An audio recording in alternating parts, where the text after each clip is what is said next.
Class 9th। तो हम बात कर रहे थे अपना जो दूसरा चैप्टर है, क्या हमारे चारों ओर के पदार्थ शुद्ध हैं, उसके अंतर्गत हम बात कर रहे थे कि ठोस और द्रव के मिश्रण का पृथक्करण हम बात कर रहे थे, जिसमें हमने पहली विधि पढ़ी थी फिल्टरन द्वारा, दूसरी विधि हमने अपकेंद्रीकरण द्वारा पढ़ी थी और तीसरी विधि हमने वाष्पन द्वारा पृथक्करण पढ़ा था। आज हम चौथी विधि पढ़ रहे हैं, प्यूरिफिकेशन बाय क्रिस्टलाइजेशन, यानी क्रिस्टलन द्वारा शोधन। यानी किसी पदार्थ के क्रिस्टल कैसे प्राप्त किए जाते हैं, शुद्ध क्रिस्टल, जैसे चीनी के क्रिस्टल हैं या किसी अन्य पदार्थ के क्रिस्टल कैसे प्राप्त किए जाते हैं। तो क्रिस्टलन एक विधि है ठोस और द्रव के मिश्रण को पृथक करने का, कि हम किसी द्रव में यदि कोई ठोस घुल गया है और उसने एक समांगी मिश्रण बना दिया, जैसे पानी में चीनी घुल गई, अब हमको चीनी के क्रिस्टल दोबारा प्राप्त करने हैं उसी अवस्था में, तो हम कैसे उसको प्राप्त करेंगे। या हमारे पास कोई अशुद्ध पदार्थ है, हम उस अशुद्ध पदार्थ के क्रिस्टल कैसे प्राप्त करेंगे। तो क्रिस्टलन को प्राप्त करने के लिए हम करते क्या हैं कि पदार्थ के गर्म और सांद्र विलयन के शीतलन करते हैं। यानी किसी पदार्थ के शुद्ध क्रिस्टलों को प्राप्त करने के लिए पदार्थ को गर्म करना है, उसका सांद्र विलयन बनाना है और उसको फिर ठंडा करना है। इस विधि को हम क्रिस्टलन कहलाते हैं। जैसे लिखा भी है कि क्रिस्टलन को प्राप्त करने के लिए पदार्थ के गर्म सांद्र विलयन के शीतलन का प्रक्रम जो है वो क्रिस्टलीकरण कहलाता है। क्रिस्टलन के प्रक्रम को अशुद्ध नमूने से शुद्ध ठोस पदार्थ प्राप्त करने के लिए किया जाता है। जैसे सपोज करो कि हम चीनी लाए, या हमारे पास कोई चीनी या कोई ऐसा पदार्थ है जो अशुद्ध है, गंदा दिख रहा है, हमको उसके शुद्ध क्रिस्टल बनाने हैं, तो उसके लिए हम क्रिस्टलीकरण विधि का प्रयोग करते हैं। इस विधि में किया क्या जाता है, देखिए, जो अशुद्ध पदार्थ हमारे पास है उस अशुद्ध पदार्थ का विलयन बनाया जाता है, अर्थात उसको जल में घोलकर, उसको जल की कम से कम मात्रा में उसको घोल दिया जाता है। ठीक है ना। विलयन में जो अविलेय अशुद्धियाँ होती हैं, अविलेय यानी जो पानी में नहीं घुल पाती हैं, उन अशुद्धियों को दूर करने के लिए उसको फिल्टर किया जाता है, छान लिया जाता है। दूसरा बिंदु।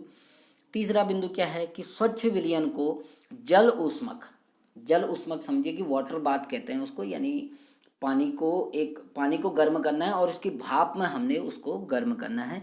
तो स्वच्छ विलयन को जल ऊष्मक पर तब तक धीरे धीरे गर्म किया जाता है जब तक सांद्र विलयन ना बन जाए, यानी विलयन बहुत गाढ़ा ना हो जाए। समझ रहे हैं ना, पूरा गर्म नहीं करना है। अगर आप पूरा गर्म कर देंगे तो सारा पानी वाष्पीकृत हो जाएगा और आपको क्रिस्टल नहीं मिलेंगे। तो हमने कब तक गर्म करना है, जैसे अगर आपको चीनी के क्रिस्टल बनाना है, आपके पास गंदी चीनी है या शुद्ध साफ चीनी नहीं है, तो आप चीनी को पानी में घोल सकते हैं, और बहुत पानी में नहीं घोलना है, थोड़े पानी में घोलना है, जितने में घुल जाए पूरी तरह। घुलने के बाद हमने क्या करना है, उसको गर्म करना है, और उतना ही गर्म करना है ताकि वो विलयन गाढ़ा हो जाए, जैसे बक्खर होता है उस तरीके का बन जाए।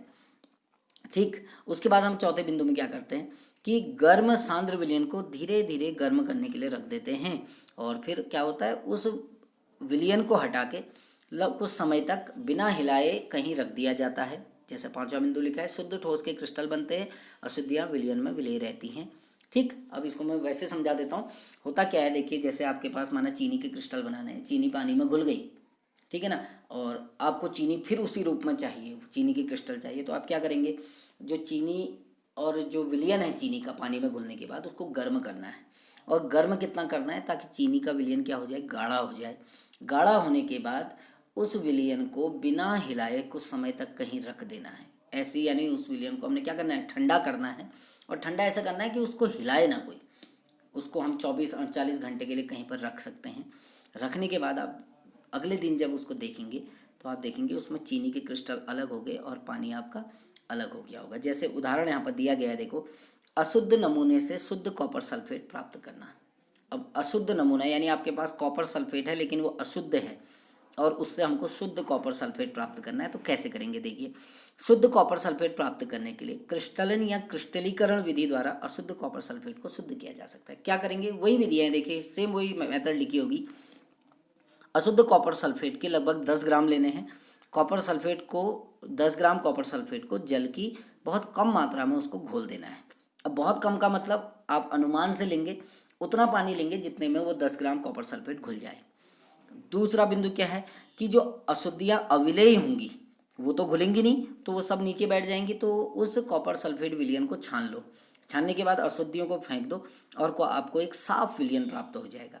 तीसरा बिंदु क्या है, देखिए जल का वाष्पन करने के लिए धीरे से कॉपर सल्फेट विलयन को जल ऊष्मक पर गर्म करेंगे। अब जल ऊष्मक देखिए आपको चित्र में दिया गया है, एक बीकर लेना है, उसके अंदर पानी रख देना है और उसके ऊपर एक छोटी सी कांच की ट्यूब रख देनी है जिसमें हमको कॉपर सल्फेट का विलयन रखना है। यानी कॉपर सल्फेट विलयन को सीधे आग के ऊपर गर्म नहीं करना है बल्कि उसको स्टीम में गर्म करना है, भाप के द्वारा उसको गर्म करना है।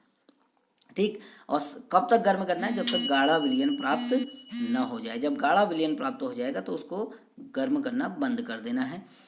उस कॉपर सल्फेट के गर्म विलयन को बिना हिलाए कुछ समय के लिए रख देना है। चौथा पॉइंट देखिए, कॉपर सल्फेट के गर्म संतृप्त विलयन को धीरे धीरे ठंडा करें। धीरे धीरे ठंडा अब हम नहीं कर सकते, इसलिए उसको बिना हिलाए कहीं रख दीजिए। ठीक, पांचवा बिंदु, शुद्ध कॉपर सल्फेट के क्रिस्टल बनते हैं, अशुद्धियाँ विलयन में रह जाती हैं। तो इस तरीके से हम अशुद्ध किसी पदार्थ के क्रिस्टल बना सकते हैं, या किसी हम ये कह सकते हैं कि ठोस और द्रव के मिश्रण में से हम ठोस के क्रिस्टल क्या कर सकते हैं, अलग कर सकते हैं। आई होप समझ में आया होगा, इसलिए एक बार इसको ध्यान से पढ़िए, समझ में आ जाएगा। Thank you.